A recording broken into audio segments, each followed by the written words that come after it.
melalui sarahnya yaitu Fadlullahis Shomad. Kita sampai pada bab ke-227 insyaallah. Leres nggih? Judul babnya adalah Babu al-Iyadatu Jaufil Lail. Bab jenguk orang sakit tengah malam. Jenguk orang sakit tengah malam. Dikatakan An Syaqiq ibni Salamah an Khalid ibni Rabi' qala lamma thaqulahu Khudzaifah, sahabat Khudzaifah ketika sakitnya semakin berat, sami'a dzalika rahtuhum wal ansar, beberapa teman, rekan, kerabatnya itu mendengar keadaan itu, juga beberapa orang Ansor. Fa'atauhu fi jawfil lail, maka jenguk beliau sahabat Khudzaifah itu dikasih julukan sahibu sirri Rasulullah sallallahu alaihi wasallam, teman rahasia atau tempat Rasulullah menyampaikan rahasia-rahasia tentang sesuatu. Seperti daftar orang munafik di kota Madinah, itu sing tahu cuma sahabat Khudzaifah ini tok. Hadis-hadis yang aneh-aneh yang tahu cuma sahabat Khudzaifah ini tok. Sampai sahabat Umar lek katene takziah atau nyelawat, lek Khudzaifah nyelawat aku ya nyelawat, lek Khudzaifah gak nyelawat ya gak nyelawat tuh. Gitu. Nah, maka ketika sahabat Khudzaifah sakit didatangi fi jaufil lail, tengah malam, au inda subhi atau menjelang subuh, au qala aisa hadhi, kemudian beliau ternyata tanya, aisa hadhi itu orang sakit setengah sadar setengah ndak, tanya iki jam piro rek? Qulna, kami pun jawab, jauful lail au inda sobah, ini ya setelah lewat tengah malam. Jauf itu arti tekstualnya kerongkongan paling dalam. Jauf itu orang Arab menyebut malam yang sangat sunyi, malam setelah lewat tengah malam yang sangat sunyi disebut sebagai jauf. Au inda sobah atau menjelang subuh. Qala kemudian beliau menjawab, a'udzubillahi min sobahin nar, aku berlindung kepada Allah dari sobahin nar. Sobahin nar ini lafaz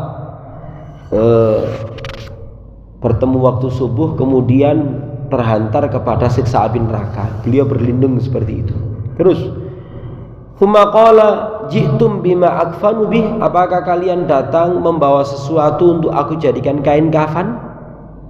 Qulna na'am, ya. La taghlu bil akfan, ojo larang-larang lek tuku kain kafan. Fa innahu in yakun li indallahi khairun budirat li bihi khairan minhu, kalau Allah memberikan kebaikan setelah kematianku ini nanti, maka Allah akan mengganti untukku kain kafan yang lebih bagus daripada itu. Wa in kanat al-ukhra sulibat salban sari'an, kalau keadaannya selain itu, sebentar lagi kain kafan yang mahal itu ya sebentar lagi hancur. Itu pesannya sahabat Khudzaifah. Para jemaah sekalian, ini ditempatkan di dalam bab menjenguk orang sakit di tengah malam. Ya boleh-boleh saja, tapi yang lebih ideal dijelaskan di dalam syarahnya ini, yang lebih ideal menjenguk orang sakit itu adalah pada waktu kelaziman di daerah itu menjenguk orang sakit. Itu satu. Yang kedua, kalau Anda menjenguknya di rumah sakit, lihat dulu kondisinya. Kapan jam besok yang diperbolehkan, keadaan sakitnya itu memungkinkan untuk dijenguk atau tidak. Itu keadaannya beragam. Dan ada tipe-tipe jenis manusia tertentu itu memang kalau sakit sama sekali tidak ingin dijenguk. Tapi ada, ini secara umum ini, sing betul-betul arep-arep disambangi. Lah Anda termasuk yang mana saya tidak tahu. Ada yang sangat bijaksana para jemaah sekalian, yaitu janjian dulu dengan ya yang jaga itulah, yang jaga orang sakit itu kita tanya dulu. Jangan kepada yang sakit, yang jaga orang sakit, memungkinkankah kami besok berkunjung? Itu lebih bagus, sehingga orangnya juga siap. Dan jawabannya apa adanya saja, ngapunten, belum saatnya untuk dijenguk, ya itu lebih bagus. Kesimpulannya para jemaah sekalian adalah terjadi percakapan yang luar biasa ini penuh hikmah. Sahabat Hudzaifah dijenguk kolega, kerabat, dulur-dulur orang Ansor ketika beliau sakit dan menjenguknya di tengah malam atau menjelang subuh. Mungkin karena fakula tadi ini kondisinya itu sudah sedemikian berat sehingga kesadaran bentar lagi ke Hanok itu ada. Dan kalau sampai ditunda-tunda, salah-salah gak menangi. Itu satu. Yang kedua, kesimpulannya adalah kalau menyediakan kain kafan, hindari yang terlalu mahal. Bahkan sahabat Abu Bakar menjelang wafat itu ojo sing larang-larang. Biasa itu sahabat Abu Bakar. Hadis kedua, wa an Urwah an Aisyah radhiyallahu taala anha anin Nabi sallallahu alaihi wasallam qala idza ishtaqal mu'min, apabila orang mukmin itu merasakan sakit, ishtaka itu sambat ya, kelaran, terasa sakit, akhlasahullahu kama yakhlusul kir khubutsal hadid, maka Allah akan membersihkan orang mukmin yang sakit itu sebagaimana kir, api pandai besi membersihkan khubutsal hadid, kotoran besi. Pandai besi, apinya pandai besi itu membersihkan kotorannya besi. Ya, itu kalau orangnya yang sakit itu betul-betul ridho dengan apa yang menimpa dia, ujian dia itu. Hampir sama hadis yang ketiga, yaitu an Aisyah radhiyallahu taala anha anin Nabi sallallahu alaihi wasallam qala ma min muslimin yusabu bi musibatin, tidak ada seorang muslim yang tertimpa musibah, wajain au maradin, sakit atau apapun itu, illa kana kafaratu dzunub, kecuali itu menjadi penghapus dosa-dosanya, hatta syaukata isyakuha awin nubbah, meskipun sakit itu timbulkan karena duri yang mengenai dirinya. Para jamaah sekalian, tertimpa musibah itu kita tahu sabar atau tidak itu ketika hentakan yang pertama. Kalau orangnya ketika tertimpa musibah itu betul-betul berharap pahala dari Allah, ya gak meso, ya gak muring-muring, maka apa yang tertera di dalam hadis ini itu bisa diharapkan, yaitu penghapusan dosa-dosa. Nah, saya pernah melihat di rumah sakit itu ya seseorang, ngapunten ya, profesinya tukang becak, mungkin jarang pengajian atau jarang ono sing ngandani untuk bersabar atau sholat, jelas model gak sholat mungkin. Nah, sakit itu malah mesu-mesu, sudah mesu-mesu sopo ae sing nunggu dilokno. Nah, itu kan nggak bisa terjadi hadis begini, penghapusan dosa-dosa, kesalahan karena kesabaran diuji dengan sakit. Yang berikutnya, wa an Aisyata binta Sa'ad, dari Aisyah putrinya sahabat Sa'ad bin Abi Waqqas radhiyallahu taala anhu. Sahabat Sa'ad bin Abi Waqqas itu orang yang pertama kali memanah di dalam perjuangan Islam. Anna abaha qala, bapaknya ini sahabat Sa'ad bin Abi Waqqas ini itu berkata, istakaitu bi Makkah syakwa syadidah, saya pernah tertimpa sakit di Mekah, itu sakit yang sangat sudah. Faja'ahun Nabi sallallahu alaihi wasallam yauduni, Nabi menjenguk saya. Fakultu ya Rasulullah, wahai Rasulullah, ini atruku malan, saya ini meninggalkan harta cukup banyak.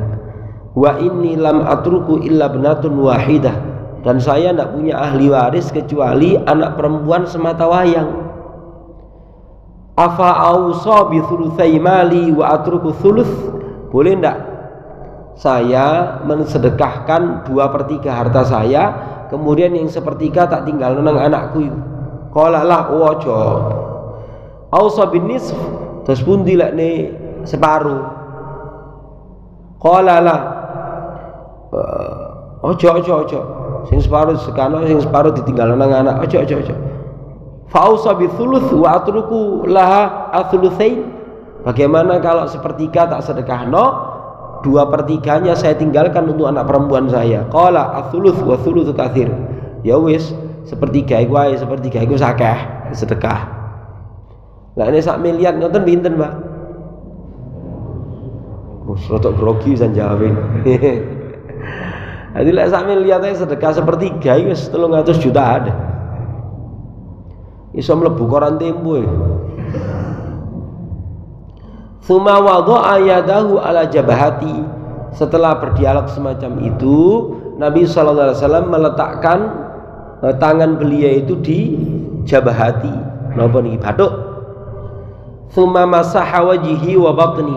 Kemudian beliau mengusap perutku, mengusap wajah dan perutku sambil mengatakan, Allahumma shfi Sa'dan wa atim lahu hijratahu, dan sempurnakanlah ya Allah, sembuhkanlah Sa'ad dan sempurnakanlah hijrahnya.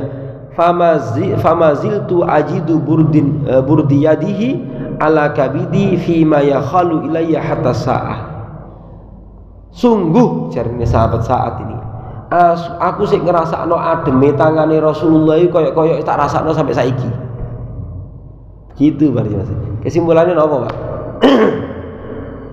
Para jemaah sekalian, ini kesimpulan saya sendiri karena saya sering baca hadis ini. Yang pertama, berdialog dengan orang sakit itu penting. Ojo wong sakit itu meneng ngendeng pikir. Meneng ya tambah ngedrop, Pak. Nah, ana tempatnya curhat. Satu. Yang kedua, kalau Anda menjenguk orang sakit, menjadi pendengar yang baik itu lebih utama daripada akeh ngomongi. 2. Nomor 3, kadangkala dialog itu bernuansa agama. Seperti ini tadi, tanya tentang bagaimana mendistribusikan harta, bagaimana bersedekah pada saat detik-detik kematian. Padahal lagi setelah ini juga sehat nih, sahabat Sa'ad setelah ini sehat, Pak. Setelah peristiwa sakit ini sehat, wow umurnya sahabat Sa'ad itu. Yang berikutnya, para jemaah sekalian, orang yang sakit parah, dia tidak boleh secara fikih mentasarrufkan atau menginvestasikan lebih dari 1/3 hartanya. Investasi, bersedekah atau apapun nggak boleh. Ahli waris boleh menentang. Itu secara fikih ya. Kemudian meninggalkan anak cucu dalam keadaan berkecukupan itu lebih baik. Bahkan itu juga terhitung sebagai sedekah seseorang ketika belanjani anak bojone. Yang berikutnya adalah tidak masalah pada jenis penyakit tertentu orang yang menjenguk itu menyentuh orang yang sakit. Menyentuh orang yang sakit. Apalagi didoakan dengan redaksi yang pendek cespleng. Allahumma shfi Sa'dan, Allahumma shfi Sa'dan. Ya Allah, jenengan sembuhaken niki Sa'ad nih. Jenengan sembuhaken Sa'ad. Ya cara Jawane ya apa? Kalau misalnya kepin bahasa Arab ya enggak masalah. Misalnya ana wong jenenge Pak Budi, Allahumma shfi Pak Budi, Allahumma shfi Pak Budi. Ya Allah, jenengan paringi sembuh niki Pak Budi niki. Ya enggak masalah. Apakah boleh doa selain kesembuhan? Ya boleh lah nih. Wa atim lahu hijratahu. Ya Allah, sempurnakanlah hijrahnya Sa'ad. Sempurnakanlah hijrahnya Sa'ad. Boleh saja. Donga sing liyane, muga-muga maring sampeyan waras, rezekine tambah lancar. Kaya udan deres rezekine sampeyan ya oleh. Boleh, Pak. Para jamaah sekalian, ini dampaknya salah satunya adalah seneng. Sing loro ini didongakno niki seneng. Sampai dia mengatakan fama ziltu ajidu burda yadihi ala kabidi fima yakhalu ilayya hatta sa'ah. Setelah disentuh ambek Rasulullah iku tak rasakno sampai saiki koyo sik anyese lho sik krasa. Anyese, burd itu anyes. Burd itu dingin. Itu menjenguk orang sakit. Yang berikutnya, wah ini para jamaah sekalian, ketika seseorang sakit apapun, bukankah dia tidak bisa melakukan kegiatan atau amal yang biasa dia kerjakan? Secara umum, di sini ada keutamaannya. Wa an Abdullah bin Amr ibn al-As radhiyallahu ta'ala anhuma 'an Nabi sallallahu alaihi wasallam qala ma min ahadin yamradu, tidak ada seseorang yang sakit illa kutibalahu, kecuali ditulis baginya mithla ma kana ya'malu wa huwa sahih, seperti amalan ketika dia sehat. Niki sih ono lanjutane sebenarnya. Ketika dia sudah terbiasa berbuat baik. Tadi tiang niku misalnya dua amalan bangun witir, terus mari ngono nang masjid, mari nang masjid wiritan dulu kalau pengajian, terus mari ngono nyapu emberane dhewe karo tanggane, terus seperti itu salat duha, terus mari berangkat tandang gawe. Nah, amalannya kan baik-baik. Ketika seseorang yang punya aktivitas semacam itu terus sakit, itu gak ideal, Pak. Terus kayak dukur turun tok. Paling-paling nyekel tasbih karo wiritan gitu tok, karo ngrungokno pengajian via radio. Maka ketika seseorang yang sudah punya siklus berbuat baik kok dilala sakit, maka tetap ditulis di sisi Allah Ta'ala sebagai amalan orang yang sehat untuk dia ini, bagi yang sudah punya kebiasaan. Jadi illalladzina amanu wa amilus sholihati falahum ajrun ghairu mamnun, ada pahala yang tidak putus. Itu hadis nomor berapa tadi? Yang berikutnya, wa an Anas bin Malik radhiyallahu ta'ala anhu an Nabi sallallahu alaihi wasallam qala ma min muslimin, tidak ada seorang muslim ibtalahu Allahu fi jasadihi, yang Allah menguji terkait jasadnya. Ya mungkin kena kecelakaan terus kakinya patah, naudzubillah ya. Illa kutiba lahu ma kana ya'malu fi sihhatihi,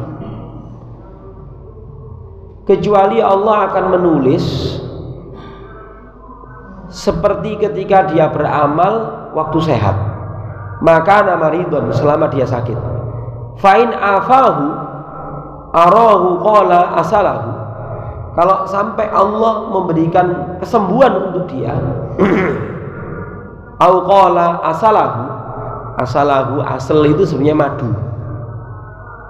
Nanti ada penjelasannya di syarahnya. Wa in qabidahu ghufira lahu, kalau dia dikasih kesembuhan, dikasih nama baik dan sebutan yang baik. Kalau dia dicabut nyawanya oleh Allah Ta'ala karena sakit itu, maka diampuni oleh Allah Subhanahu wa Ta'ala. Para jemaah sekalian, pilihan bagi seorang muslim yang diuji sakit kok kemudian ridho dengan ujian itu apik tok is. Di sepuro dosane nek sampai meninggal, kemudian dikasih sebutan yang baik kalau dia itu diparingi sehat, kemudian selama dia sakit dihitung seperti amalan ketika sehat. Lho lah apik tok nih, pokoknya gak menggerutu, gak muring-muring, gak ngilok-ngilokno, pokoknya radiyatan maka mardiyatan. Kalau seseorang itu ridho dengan ujian dari Allah itu, ya Allah pun ridho. Nah itu maksudnya begitu. Ini hadis ini kena diangen-angen ketika kita diuji dengan sakit. Yang berikutnya, Ini sahabat Abu Hurairah meriwayatkan terkait greges. Greges itu cara Arabi humma. Dan itu penyakit khas kota Madinah. Penyakit khas kota Madinah. An Abi Hurairah radhiyallahu ta'ala anhu qala ja'atil huma ila Nabi sallallahu alaihi wasallam. Penyakit greges mendatangi Rasulullah sallallahu alaihi wasallam. Jadi penyakit itu loh nekani Rasulullah, Pak. Minta izin kepada Rasulullah sallallahu alaihi wasallam. Ib'athi ila athari ahlika indaka. Fab'athu ila al-ansar. Jadi sebentar, ini riwayat ja'atil huma ila Nabi sallallahu alaihi wasallam itu diceritakan dari sahabat Jabir juga di dalam riwayat Imam Hakim. Jadi penyakit greges di kota Madinah itu menemui Rasulullah minta izin. Sampai akhirnya penduduk Madinah nanti di ujungnya itu minta berdoa, ya Rasulullah, jadikanlah greges ini bukan di kota Madinah tapi di pinggir-pinggirnya. Gitu. Terus kalau di sini dikatakan ada seorang wanita yang kena greges, wadul mengadu kepada Rasulullah SAW. Maka orang ini kemudian ib'athi ila athari ahlika indak, yes, kembalilah ke keluargamu. Faba'athaha ilal ansar fabuktu alaihi sitata ayyam wa layalihinna. Kemudian berlalulah 6 hari 6 malam. Fashadda dzalika alaihim. Ternyata penyakitnya itu semakin keras. Fa'atahum fi diyarihim. Nabi sallallahu alaihi wasallam mendatangi di kampung orang Ansar itu. Fasyakau dzalika ilaihi. Kemudian orang itu mengadu kepada beliau. Faja'alan Nabi sallallahu alaihi wasallam yadkhulu daran. Kemudian Nabi mendatangi satu rumah dari orang Ansar yang kena sakit. Wa baitan yad'u lahum bil afiyah, mendoakan satu persatu dari orang Ansar yang kena sakit greges itu. Falamma raja'at tabi'atahu imra'atun minhum faqalat. Ada orang perempuan yang mengikuti beliau mengatakan, walladzi ba'atsaka bil haq, ya Rasulullah, demi yang mengutusmu dengan membawa kebenaran, ini laminal ansor, sungguh saya ini salah satu dari orang Ansor. Wa inna abi laminal ansor, bapak saya ini juga orang Ansor. Fad'ullah li kama da'uta al ansor, maka berdoalah untuk saya sebagaimana anda berdoa untuk orang-orang Ansor. Masyikti, apa sing mbok kehendaki, mbok kepingini. In syi'ti da'utullah, kalau engkau mau aku akan berdoa kepada Allah, ayu afiyaka, agar Allah menyembuhkanmu. Wa in syi'ti sabarti walakil jannah, tapi kalau kamu mau kamu bersabar saja dan bagimu surga. Qalat, wanita ini kemudian jawab, bal asbiru wala ajal jannata khatara. Saya tak milih bersabar mohon pun, gak apa-apa gerges-gerges pokoknya oleh swarga. Begitu, Pak. Ini dialog Nabi Muhammad SAW dengan seorang wanita Ansor yang keluarga besarnya itu terkena penyakit greges. Nabi mendatangi satu persatu mendoakan. Nah, ketika ada permohonan khusus kepada beliau dari wanita ini, maka beliau memberikan solusi, bismillah loro wis, sabar utawa tak dongakno waras. Sabar oleh swarga, didongakno waras. Maka dia memilih bersabar. Yang berikutnya, dari sahabat Abu Hurairah radhiyallahu ta'ala anhu, beliau mengatakan begini, ma min maradin yusibuni ahabbu ilayya minal khumar. Tidak ada penyakit yang menimpaku yang lebih aku cintai daripada greges. Sahabat Abu Hurairah, tidak ada penyakit yang lebih aku cintai daripada greges. Li'annaha tadkhulu fi kulli udwin minni, karena greges itu mengenai setiap persendian yang ada pada diriku.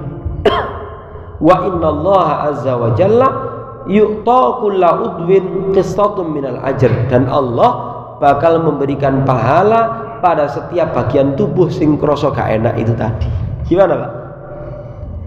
Ini paradigma berpikirnya kena digawe napa mboten? Jadi wong greges niku kadang kala awake agak meredeli ngono Pak. Ya kan? Sudah begitu gak kena disambar nang wong liya karena gak melok ngrasakno. Dan gak kelihatan. Gak kelihatan greges awak kok meredeli ini, dipijeti gak hilang. Maka ini solusi dari sahabat Abu Hurairah. Para jemaah sekalian, ada penelitian namanya autosugesti. Nah, Pak. Jadi autosugesti itu adalah kalimat-kalimat positif yang diucapkan oleh orang yang sakit, dampaknya adalah kesembuhan.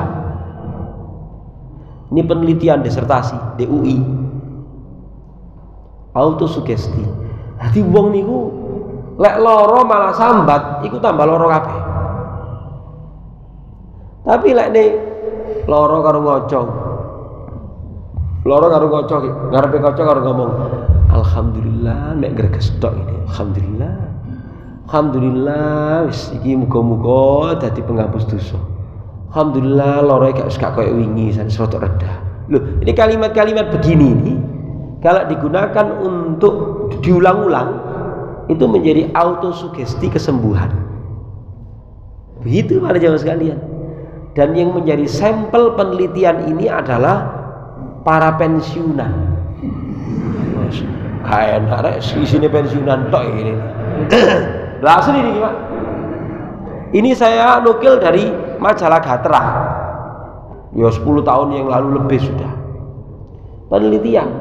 Tadi wong pensiunan itu sing sambat itu sama dokter ini disuruh 10 menit di depan cermin tiap pagi menggunakan orang pertama tunggal sambil mengucapkan alhamdulillah. Alhamdulillah persendian saya tidak sakit lagi. Alhamdulillah dengkul saya gak cekot-cekot. Alhamdulillah pok 10 menit pokoknya ngono iku. Ben isuk waras Pak. Waras.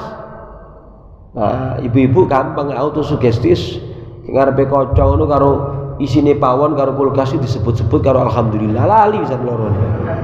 Ya alhamdulillah isik duwe tempe. Alhamdulillah doke isik akeh. Alhamdulillah LPG-ne isik ono. Wis ngono iku sehat. Itu autosugesti namanya. Yang berikutnya, wah ini enak nih, autosugesti tapi api ini.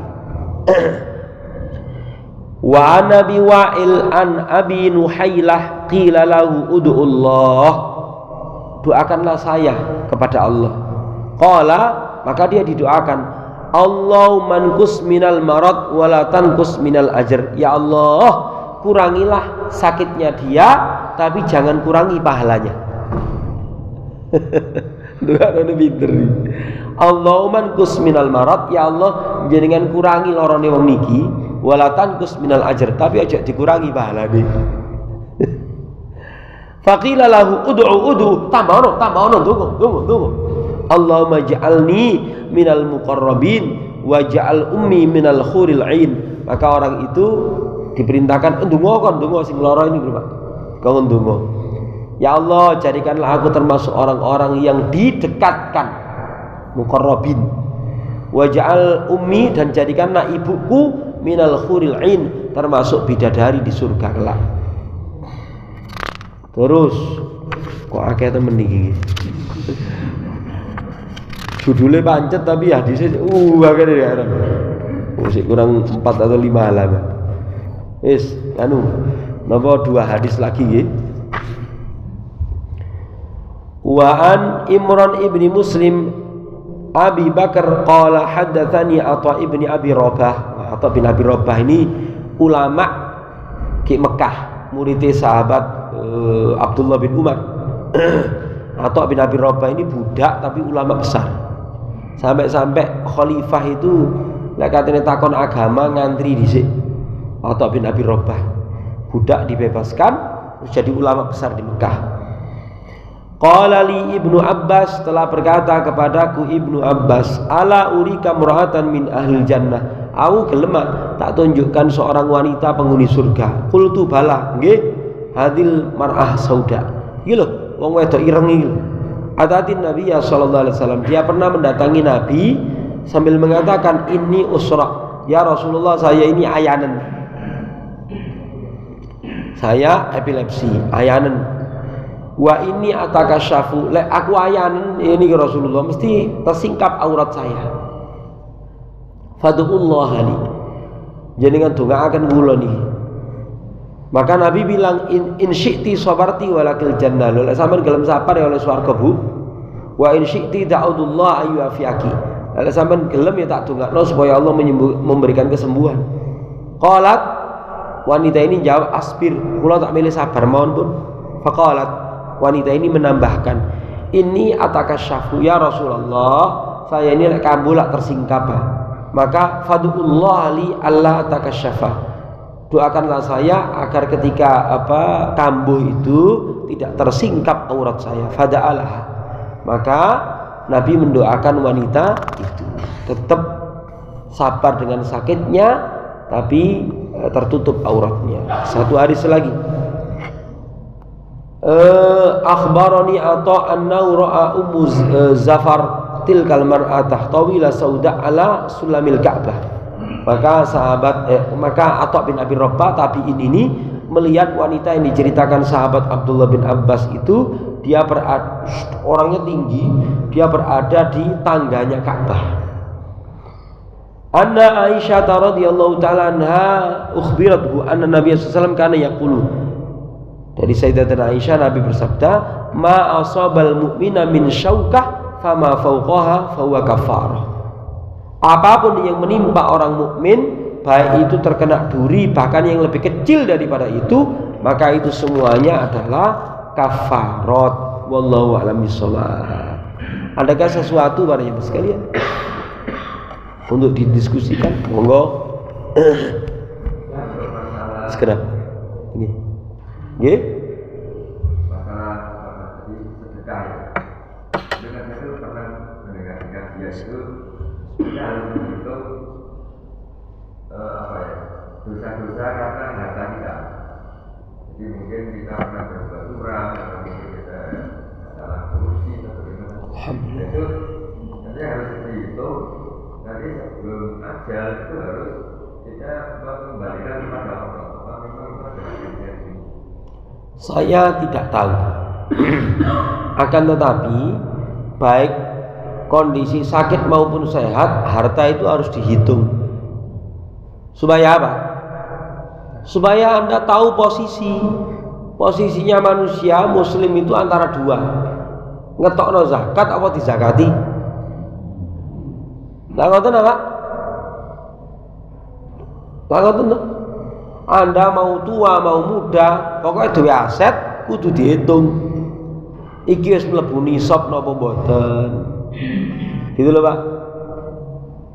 Karena pertanyaan di akhirat iku papat. Umure digawe apa? Nom-nomane digawe apa? Kan gitu? Ya. Terus ilmune diamalno apa ndak? Lek harta pertanyaane loro. Oleh tutuk endi, terus dibelanjakno nang endi. Berarti masing-masing orang baik wis tua maupun sakit maupun sehat, tetap harta itu harus dihitung supaya tahu Anda dalam posisi ngetokno zakat apa enggak. Oke? Jadi kalau Anda menghitung aset Anda, ya sekaligus dimuhasabah. Dimuhasabah iki ben oleh tutuk endi. Lah sing harta korupsi ya wis wae dibalekno sing ideal. Sing korupsi sing ideal dibalekno. Cuman wong saiki katene balekno harta korupsi ini gak mungkin kok. Iya. Yang pertama izin wedi konangan. Lah begitu kan? Maka para jamaah sekalian, pada prinsipnya itu tadi Pak. Setiap orang harus senantiasa ada waktu dalam 1 tahun itu sekali menghitung asetnya. Menghitung asetnya. Iki wae ngetokno zakat apa ndak?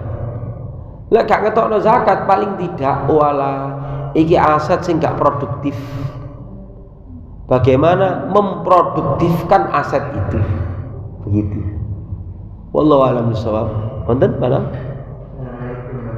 Waalaikumsalam. Saya pernah meninggalkan sholat satu jika ada tamu yang belum kita kenal. Jadi waktu kita mau sholat berjamaah ada tamu yang tidak kenal, tapi tamu meninggalkan sholat juga. Meninggalkan sholat berjamaahnya atau sampai terlewatkan sholat fardu? Sampai terlewatkan. Oke. Tamu yang tidak kita kenal. Nggih. Kita juga harus menghormati tamu. Kemudian? Kita meninggalkan sholat. Nggih. Sampun? Gampang jadi solusi ini. Tamune dijak sholat pisan. Loh, saya dulu nih. Ini bukan jawaban guyonan. Saya simpel saja. Kayak tamune misalnya gak sholat, oh tak jak sholat temenanan. Itu kalau saya, Pak. Satu ya. Jadi simpel. Kewajiban yang tidak boleh ditinggalkan pada momen apapun dan kapanpun itu sholat. Mau perang, mau damai, mau sakit, mau sehat, mau ada tamu, tidak ada tamu, ya sholat itu tetap wajib. Oke. Bagaimana kalau tamu ini menyebabkan sampai terlewatkan sholat? Nah, itu tadi solusinya, Pak. Mestine ketika azan berkumandang, tamune sepurane iki saya pakai jawaban tamune diajak pisan sholat, dicangking pisan nang masjid. Itu simpel. Lah kalau sudah terjadi ditaubati terus sholatnya diqadha. Terus jangan diulangi lagi. Para jamaah sekalian, tamu model apa nih? Kok sampai menghilangkan sholat? Ngoten. Loh, saya simpel meskipun tamu ini tidak sholat, oh tak jak aku ngeliat. Tak jak kalau saya. Ngoten, nggih? Nggih. Berkaitan dengan sakit. Nggih. Kalau sakit pada umumnya itu sebabnya akibat virus, akibat lain. Kalau kita orang sekarang ini kalau sakitnya bukan karena pemberian Allah bisa sakitnya apakah sikap kita menjenguk orang sakit itu harus bernuansa seperti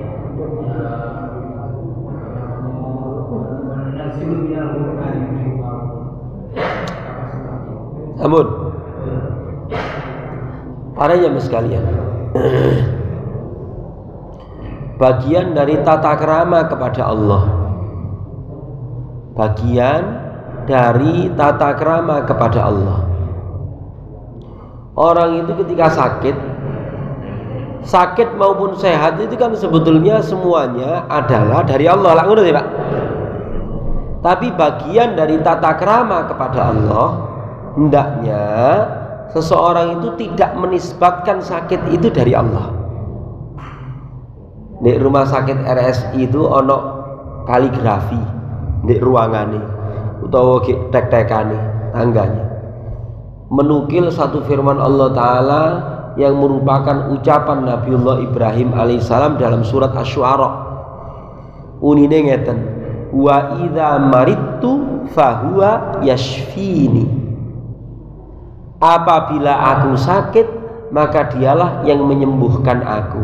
Padahal ayat-ayat sebelumnya, dialah yang menciptakan aku dan memberikan aku petunjuk. Dialah yang memberi makan aku dan memberi minum aku.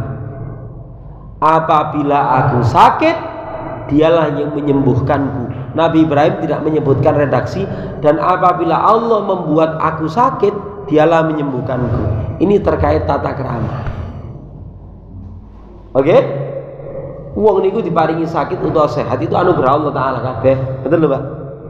Daya bagian dari tata krama kepada Allah, jangan menisbatkan sakit kepada Allah. Itu satu. Yang kedua, sakit itu mau apapun, mau sakit fisik, mau sakit non fisik, Anda mau menggunakan bacaan Al-Quran sebagai jambi-jambi penyembuh itu boleh, didasarkan kepada firman Allah Ta'ala, wa nunazzilu minal qur'ani ma huwa shifaa'un wa rahmatun lil mu'minin wala yazidul zalimina illa khasara. Itu boleh-boleh saja.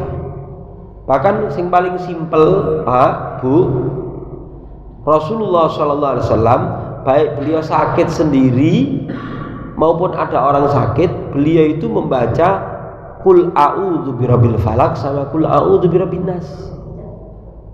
Wes loro niku. Al-Falaq sama An-Nas dipakai untuk meruqyah. Kadang-kala beliau juga kalau sakit juga membaca Al-Falaq sama An-Nas itu. Itu bacaan ruqyah sing cespleng ya Al-Falaq sama An-Nas itu. Wallahu a'lam bishawab. Sambun. Nah, 1 kali monggo, 3 kali lebih utama. Cuman kali ambaan loh gitu. Loh.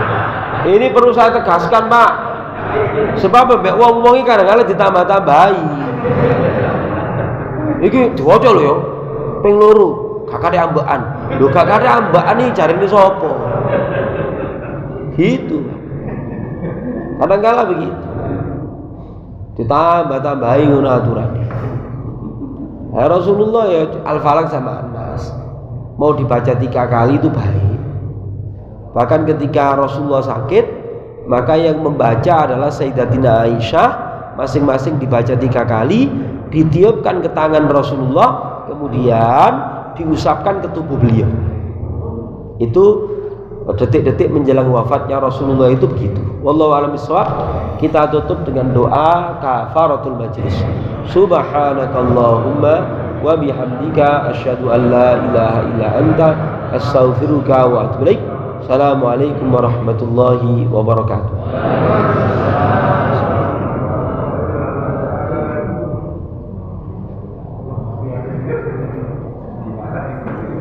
Alhamdulillah.